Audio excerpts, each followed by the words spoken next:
Pessoal, tudo bem? Eu sou a professora Mari Dias. Estamos aqui hoje para a gente conversar um pouco sobre atualidades. Hoje são 25/4/2025, nossa sexta-feira de atualidades. E claro, não poderia deixar de estar aqui com vocês. E hoje, galera, nós vamos falar aí um pouquinho sobre o Iêmen, que eu prometi para falar com vocês na semana anterior, tá certo? Sem mais enrolação, sem mais delongas, vamos embora para nossa aulinha de atualidades. E ajuda o canal a crescer, se inscreva aqui, não esqueça, tá bom? Vamos falar um pouquinho sobre o Iêmen, galera. O que está acontecendo no Iêmen? O Iêmen tem um conflito entre o governo do Iêmen, que já dura uns 6 anos, com os rebeldes do Houthis, que também são chamados de movimentos de Ansar Allah, né? E lá deixou milhares de feridos, de mortes, tá? E isso faz com que o Iêmen tenha uma das maiores crises humanitárias mais graves do mundo. Só para você ter uma ideia, gente, olha que dado assustador. Isso aqui é surreal. Aqui, ó, dos 30 milhões de habitantes, 80% precisa de algum tipo de ajuda humanitária. Desses milhões de pessoas, 360 mil crianças com menos de 5 anos estão em estado de desnutrição grave. Isso é muito preocupante.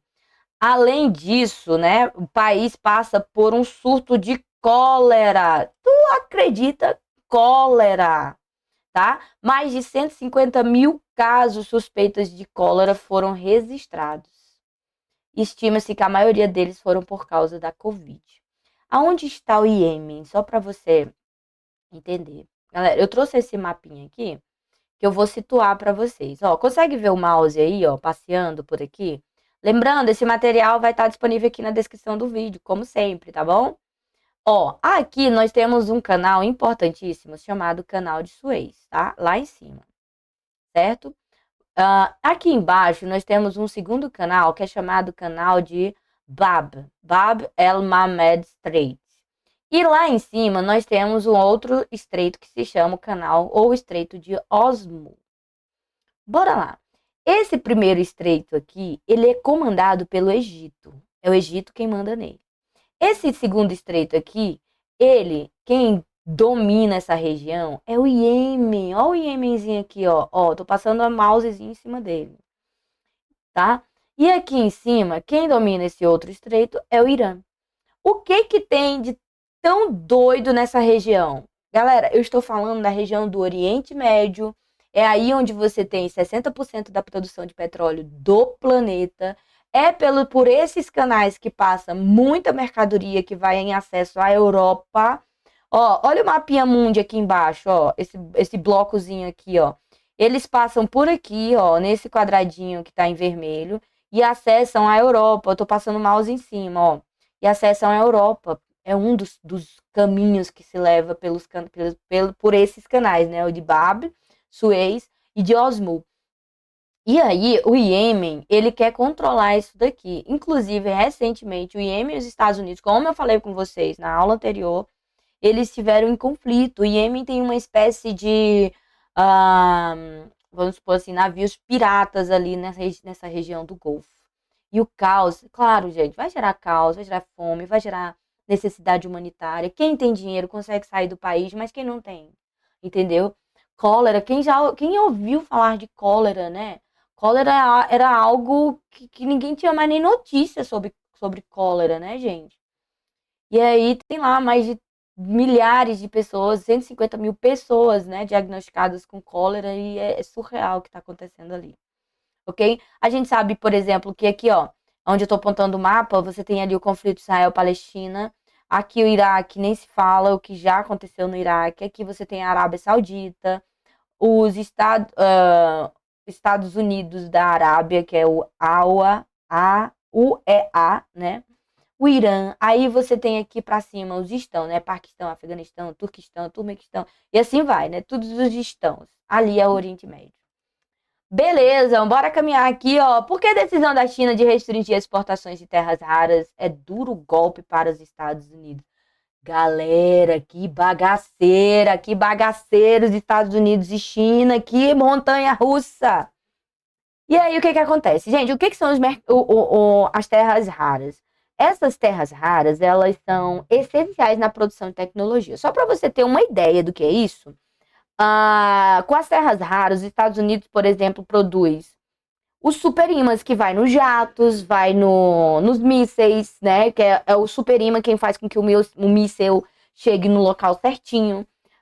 Produz drones. Isso eu tô falando das três forças armadas, Marinha, Aeronáutica e o Exército Americano, tá? Isso é um duro golpe para os Estados Unidos. Por quê? A China disse o seguinte: ó, meu amigo, eu não vou ceder para você, não. Tu tá pensando que é quem na fila do pão? E o Donald Trump disse: eu sou o mais, e a China disse: pois me prove que você é o mais. Qual a intenção dos Estados Unidos? Essa loucura que tá acontecendo com o Donald Trump.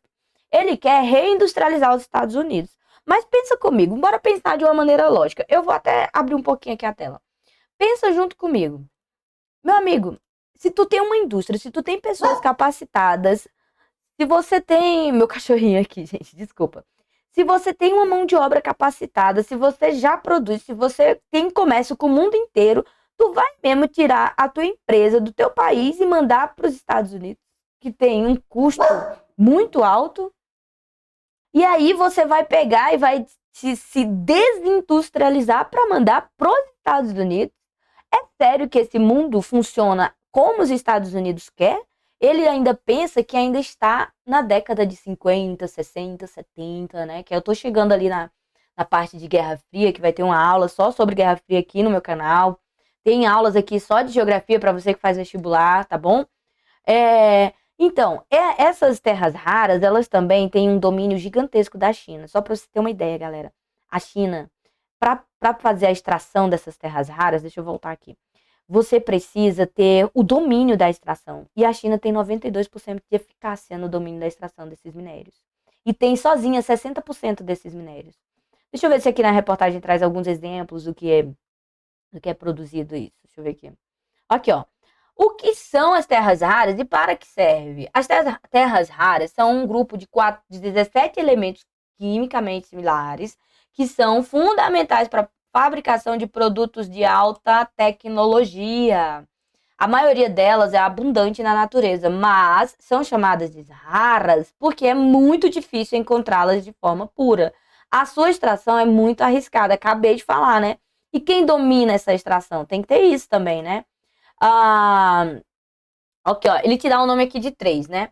Os nomes de algumas dessas terras raras podem não ser familiares, como neódmio, étrio, európio, né? O neódimo, por exemplo, eu acabei de falar, é empregado para fabricação de ímãs, né? Usados em alto-falante, discos rígidos de computador, motores de veículos elétricos, motores a jato. Inclusive é o ímã que faz o jato ligar, entendeu? É ele que liga a luzinha lá do jato. E aí, eu vou brigar com a China? Por que que a China foi lá e disse? O que que a China fez com relação a esses minérios raros? Não vai vender mais para os Estados Unidos? Não, ela só disse o seguinte: ó, meu amigo, ó, a partir de hoje, tu tá aí com essa brincadeirinha aí pra boi dormir. A partir de hoje, tu tem que ter licenças especiais para comprar os meus minérios. E se quiser. Se não quiser, beijo de luz, problema teu. Tá bom? Vamos pra próxima. Cigarro eletrônico. E aí, galera, ó. Campanha usa linguagem game para alertar sobre riscos. Por que que usam essa linguagem? Porque 70% dos usuários eletrônicos está entre a faixa de 15 e 24 anos. O que que diz o chefe, né, o CEO, né, o diretor executivo da Fundação do Câncer, Luiz Augusto Maltoni? Ele diz o seguinte: queríamos encontrar. Deixa eu aumentar um pouquinho essa telinha aqui, né? Que tá muito pequena para vocês enxergarem. E acho que ficou melhor assim, né? Cadê? Ficou bem melhor, né? Queríamos encontrar um caminho autêntico para falar com a geração Z, que é o público mais exposto ao uso de vapes. Eu costumo chamar de pendrives. A linguagem dos games é apropriada para mostrar ao jovem como o cigarro eletrônico pode comprometer o desempenho no jogo e na vida, disse Mota. O nome da campanha se chama Movimento Vape Off. Gente, eu trabalho com adolescente e o que eles têm disso daqui chega a ser assustador. Próxima, vamos lá. Presidente da Colômbia pede reflexão sobre. Não posso falar essa palavrinha aqui, senão derruba meu vídeo. Dos palestinos em curso na Páscoa. Gente, tá. As imagens são assustadoras, aterrorizantes. Quando a gente pega lá e vê uns pontinhos na hora que a bomba explode e você vê que não são pontinhos, são seres humanos. É absurdo. Mais de quase 52 mil desvividos já nesse conflito, isso só dos palestinos. A gente está falando. Gente, é como se eu tivesse na seguinte situação: a pessoa vem e quer pegar algo emprestado meu, aí ela tá com a ponto 40. E eu tenho o quê? Eu tenho só a minha cara mesmo, só para dizer, e aí, tudo bem? Não tem similaridade e estrutura de algo parecido que fosse. Não sei se dá para usar essa terminologia, mas mais justas, né? Uma guerra de confronto mais justa, mas não tem, né? E aí o presidente da Colômbia ele vem para isso, né? Ataques aéreos israelenses atingiram cerca de 40 alvos em Gaza no último dia. No caso aqui, ó, dia 19, tá?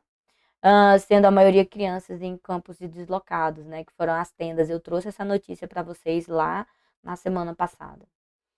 Suprema Corte dos Estados Unidos bloqueia temporariamente Trump de deportar venezuelanos sobre leis de inimigo e estrangeiro. Gente, você sabe como é que funciona essa lei? Essa lei, ela funcionava na Segunda Guerra Mundial. Ali, né?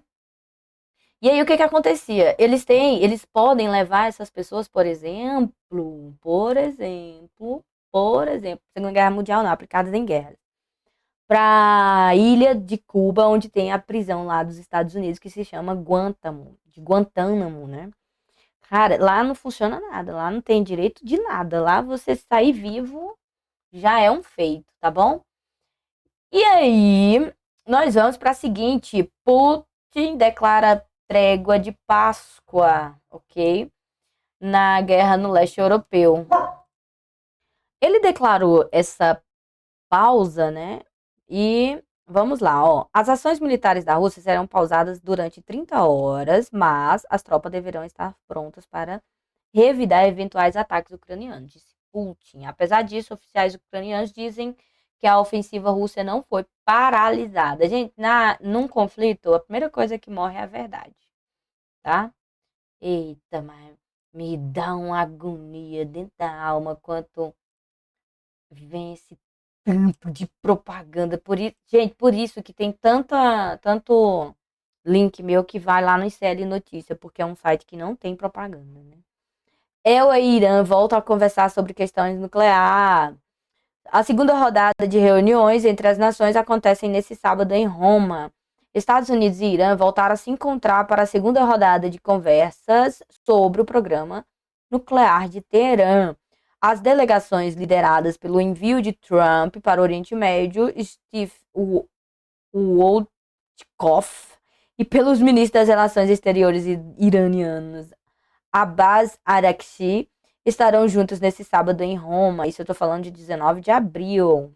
Interessante até, né? Porque com Biden, nós estávamos vendo quase que um conflito direto com o Irã. Vamos ver isso daí, né? Irã é um país gigantesco ali no Oriente Médio, tem o maior exército do Oriente Médio, tem muita produção tecnológica, principalmente de drones kamikazes, que foram levados para a Rússia e foram lançados na Ucrânia, só para você ter uma ideia. É parceira aliada aí dos BRICS também, tá bom? É um dos maiores produtores de petróleo do mundo e assim vai.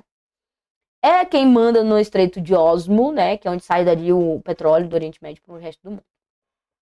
Protestos contra Trump tomam as ruas de várias cidades dos Estados Unidos. Mais de 1.200 manifestantes, tire as mãos, foram planejadas por mais de 150 grupos em todo o país.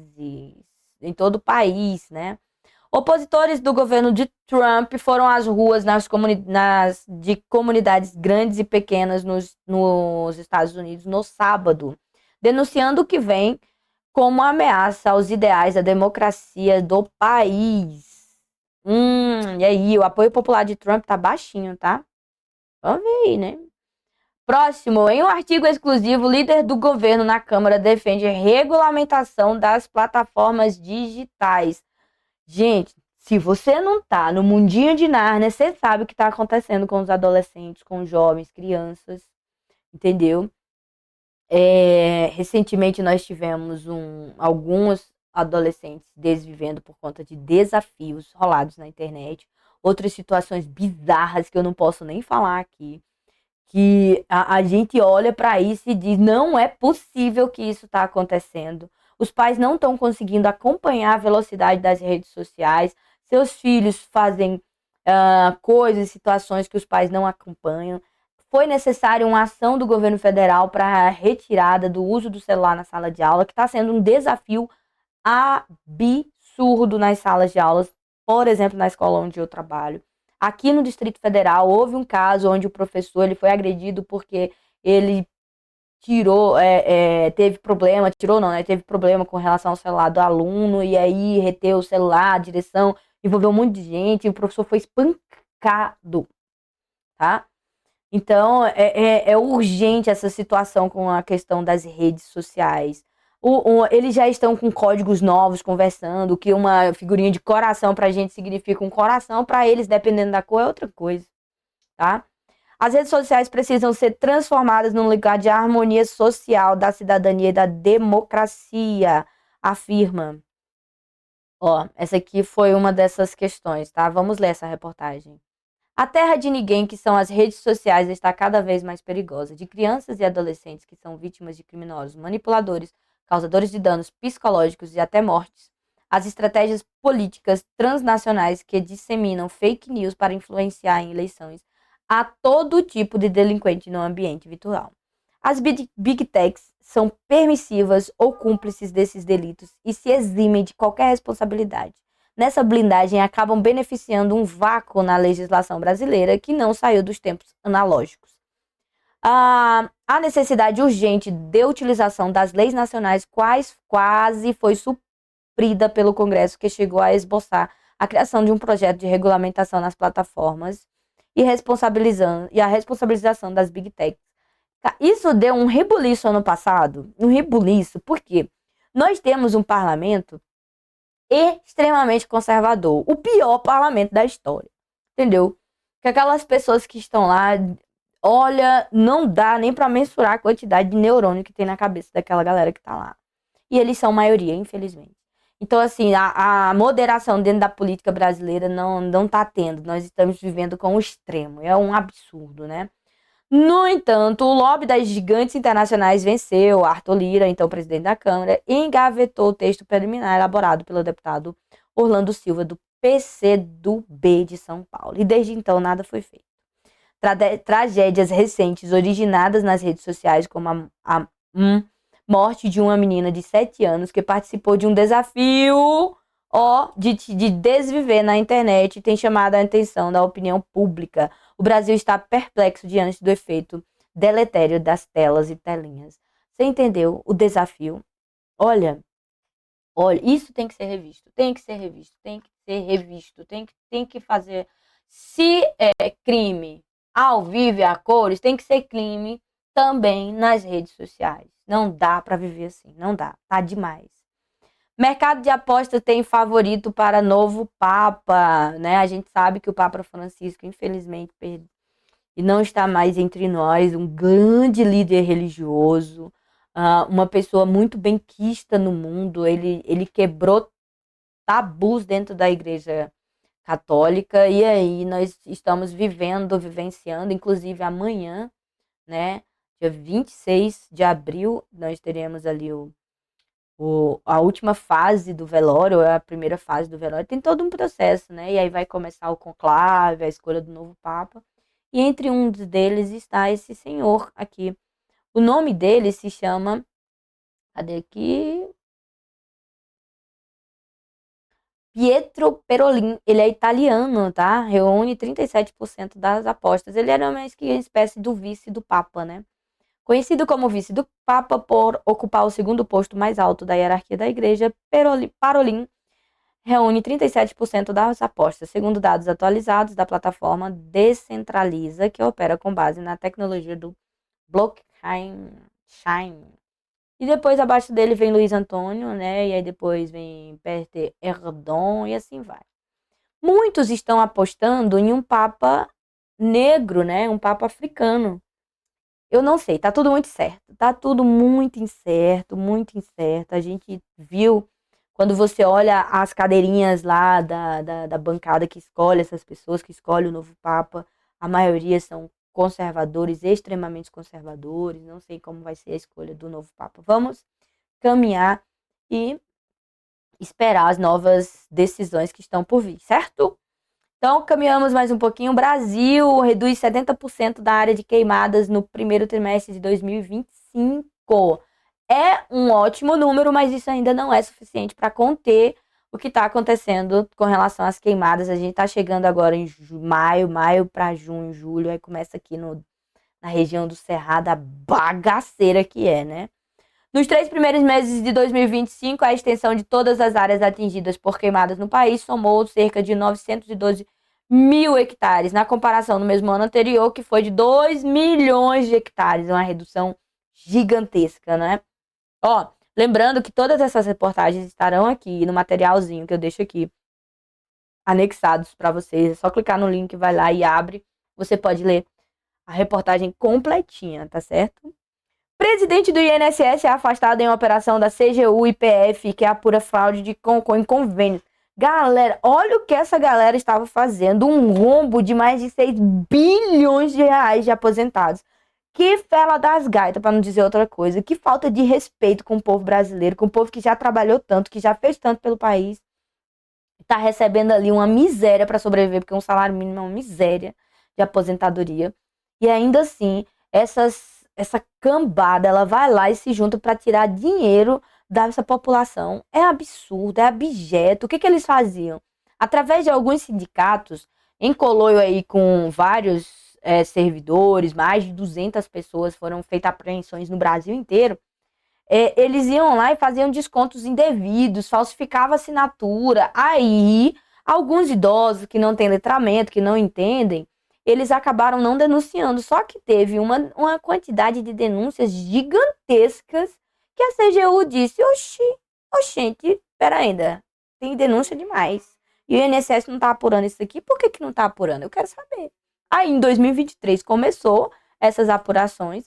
A CGU acionou a Polícia Federal, fez o certo, e aí descobriram as cobranças irregulares aqui, ó, que ocorreram entre 2019 e 2024, somando aí, ó, 6,3 bilhões de reais.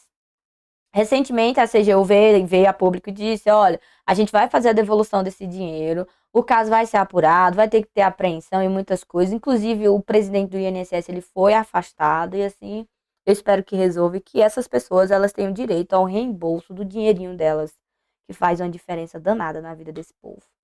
Anvisa aprova primeiro medicamento para tratar a doença de Alzheimer. Que coisa maravilhosa. Anvisa é SUS, hein? Só pra deixar aqui, né? Claro, né? Que veio uma influência aí que eu não vou dizer o nome e falar mal do SUS. A bicha usa o SUS o tempo inteiro. Toma banho, porque a água que tá lá tratada é SUS. Toma água tratada é SUS. Vai no restaurante é SUS e vem falar mal de SUS. Tomou vacina desde quando nasceu. Vai embora, né? Não, sai daqui. Vai morar nos Estados Unidos da vida. Vai ver quanto é que custa uma água lá nos Estados Unidos, porque a água deles é ruim, não é tratada igual aqui no Brasil, enfim. A gente, quando tem um sistema tão fortemente lindo quanto é o SUS, vamos fazer a comparação como se fosse uma casa. Gente, se o banheiro da tua casa deu problema, tu vai arrumar ele, tu não vai destruir ele, não. Entendeu? Se o SUS não está funcionando da maneira que deveria estar funcionando em determinado lugar, aqui no Distrito Federal, por exemplo. Aqui, meu amigo, é um caos a saúde pública do Distrito Federal. Então, o que a gente tem que fazer? A gente tem que trocar o governador, tem que trocar quem está administrando isso aqui e não simplesmente ir lá e privatizar. O governador do Distrito Federal, Ibanez Rocha, ele foi lá e privatizou as UPAs. Piorou em 40% o atendimento das UPAs. Você entendeu? Então, assim, privatizar não é solução. Não é solução. Privatizar não é solução.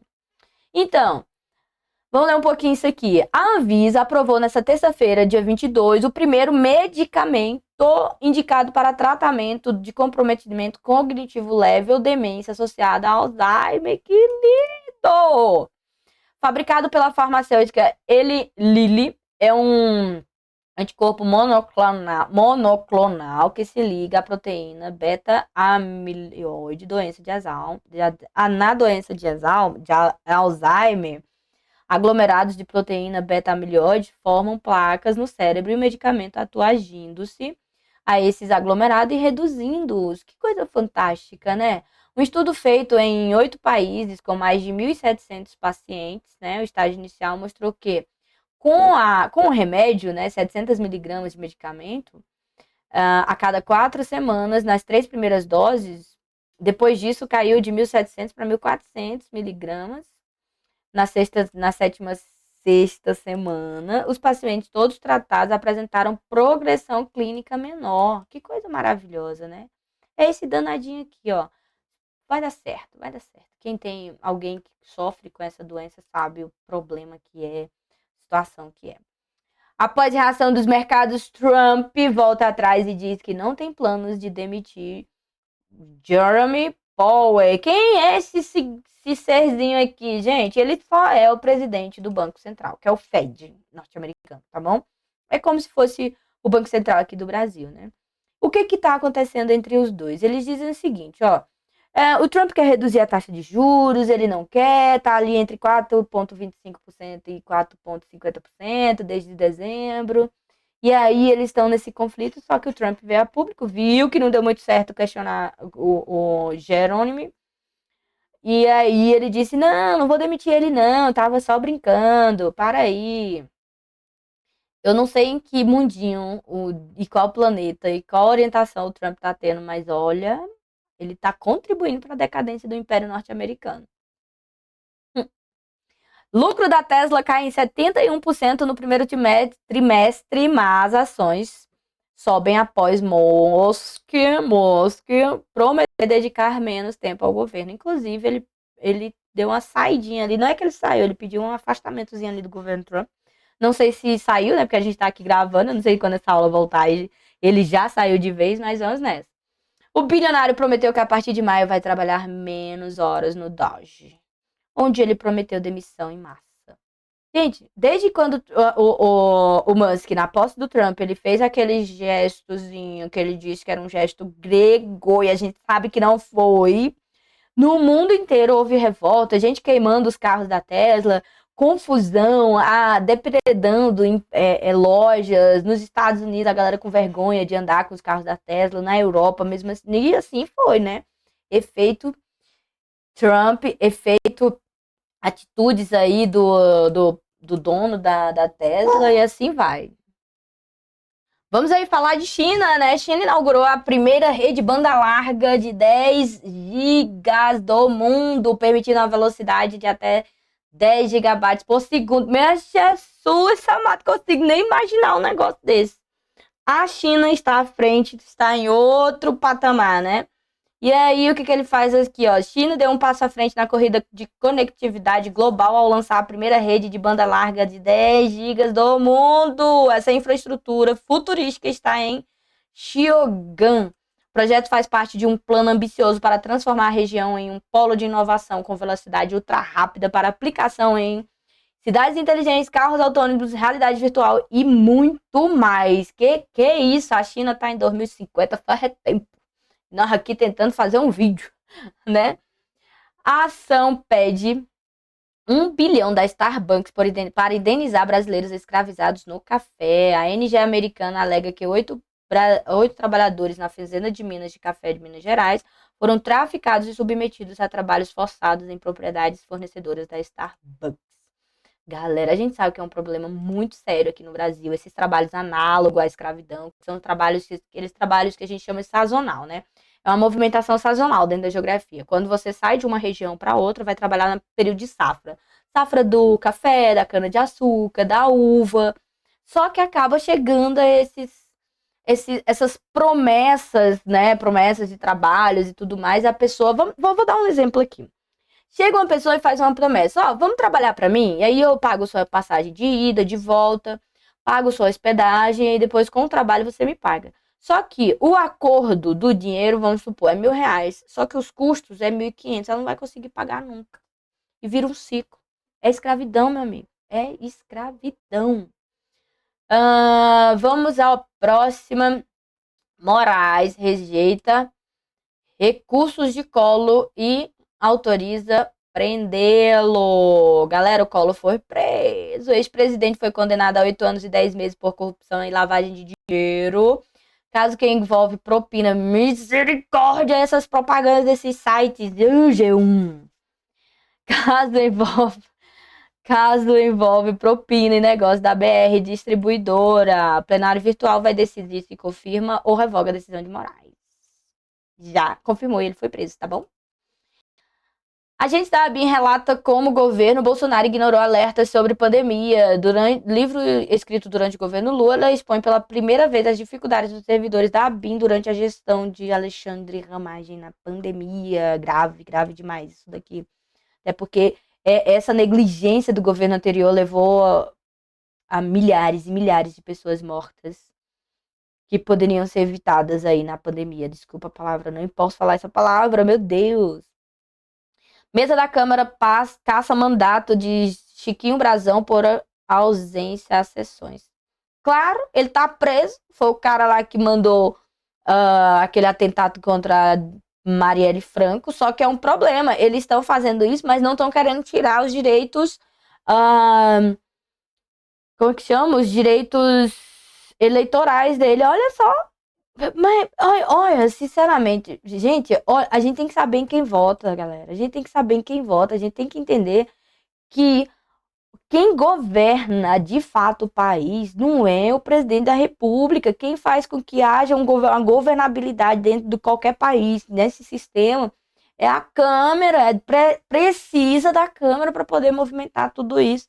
Então a gente precisa de pessoas conscientes, pessoas inteligentes, pessoas que estejam ali para realmente entender as necessidades da população, atender as necessidades da população e não esses pilantras, picaretas que estão lá, tá? Claro, não todos, né? Não vamos generalizar. Ex-ministros, juristas e personalidades lançam manifestos por regulamentação das redes sociais. Esse conteúdo, ele casa certinho com aquela questão lá que, né, o desafio nas redes sociais que tem levado os jovens a fazerem coisas absurdas que levam até a questão do desviver. O movimento defende que as plataformas digitais e as redes devem ter uma regulamentação de funcionamento.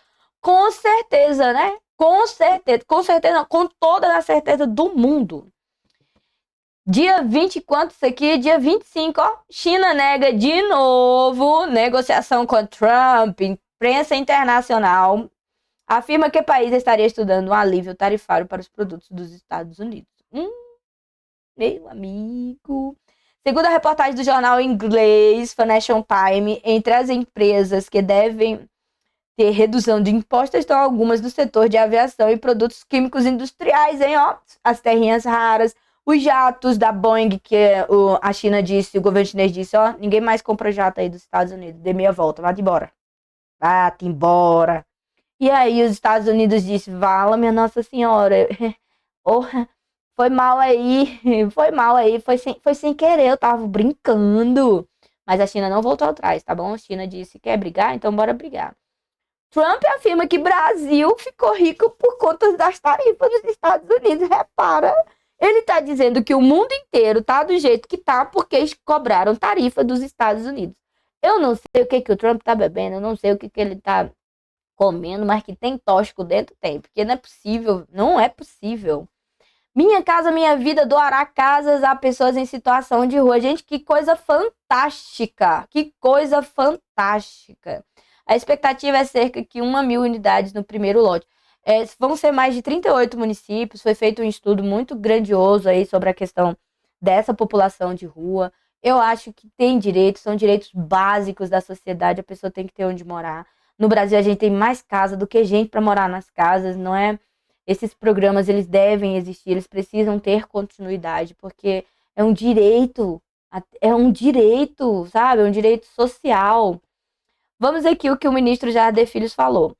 Essas cidades, eu falei, né, 38 municípios, né, abrangendo 38 municípios, né? Essas cidades têm a obrigação de distribuir, no mínimo, 3% de todo o empreendimento da Minha Casa Minha Vida a serem lançados no município aos moradores que estão em situação de rua. Veja bem, isso não é o limite, mas é o piso a ser atingido nessas 38 cidades. Que coisa fantástica, que coisa fantástica. Eu fiquei muito feliz em ler essa notícia, em saber que tem esse programa. E para a gente finalizar aqui, ranking da vergonha, o Brasil entre os piores salários de professores do mundo.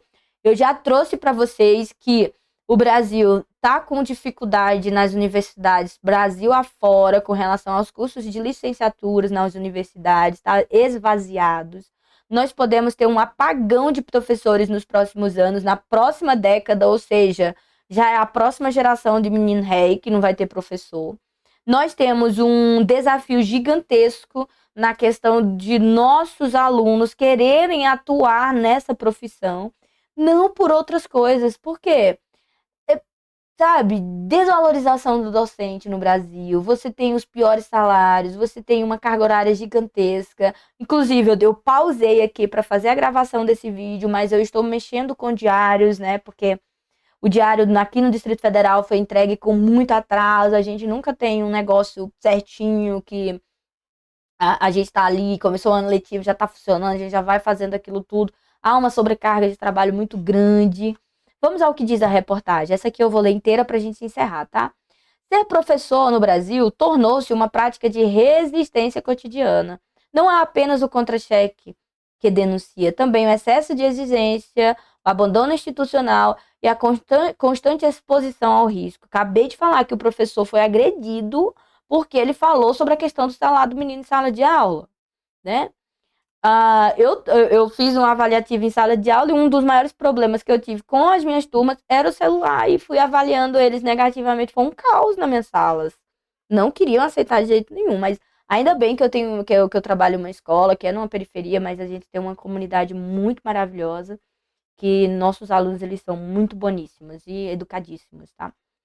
A realidade nas salas de aulas escancara um modelo que cobra entrega total, mas responde com salários incompatíveis, estruturas frágeis e promessas não cumpridas, exigindo um estoicismo diário, uma força silenciosa diante da adversidade que naturaliza o que deveria ser inaceitável. A crise na educação global não é homogênea, mas tem contornos comuns. A Unesco estima que será necessário contratar 44 milhões de professores até o fim da década para garantir o direito à educação básica. As causas desse déficit salarial baixo, sobrecarga, insegurança, desperdício, desprestígio profissional, quadro agravado aqui nos trópicos. Tá?